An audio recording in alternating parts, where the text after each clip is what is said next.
Siguro mas mabuti pa kung mawala na lang ako sa mundong to. Kung tapusin ko na lang itong buhay ko. Ayoko na! Ang susunod na programa ay rated PG. Ito ay nangangailangan ng patnubay at gabay ng magulang para sa mga batang manonood.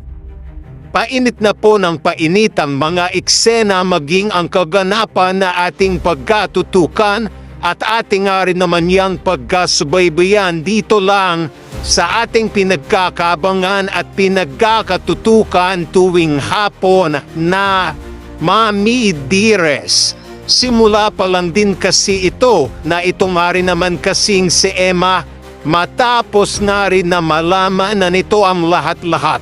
Mula na rin naman sa mga nalaman, gayon din ang mga natuklasan nga rin naman nitong si Flor na magagamit nga nitong si Emma na ebidensya at katibayan nga rin na totoo ang lahat ng kanyang mga sinasabi kay Danilo maging kay Muki dahil nga rin kasi sa napakagaling nga nitong si Jade na magpaikot at paniwalain nga itong si Muki maging itong si Danilo ay tila naging bulag-bulagan na nga lang din naman ang mag-ama dito nga rin naman kay Jade na siyang hindi na nga rin naman papayag pa itong si Emma dahil dito sa mga nasabi nga rin namang impormasyon nitong si Flor sa pag-iimbestiga nga rin naman ito at pagmanman dito nga rin naman kay Jade.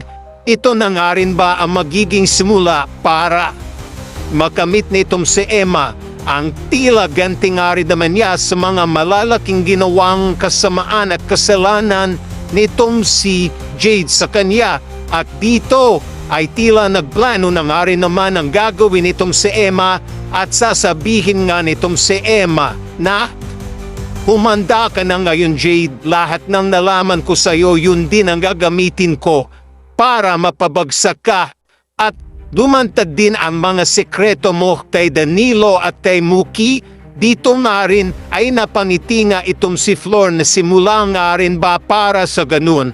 Tuluyan na nga rin bang mabibisto at malalaman na din ba ang pinagkakaingatan at tinatago nga rin mang sekreto at revelasyon nga nitong si Jade dito nga kay Danilo pati na rin kay Muki. At ano din ba ang gagawin nitong si Emma na ating pagkatutukan at atin rin niyang pagkakaabangan?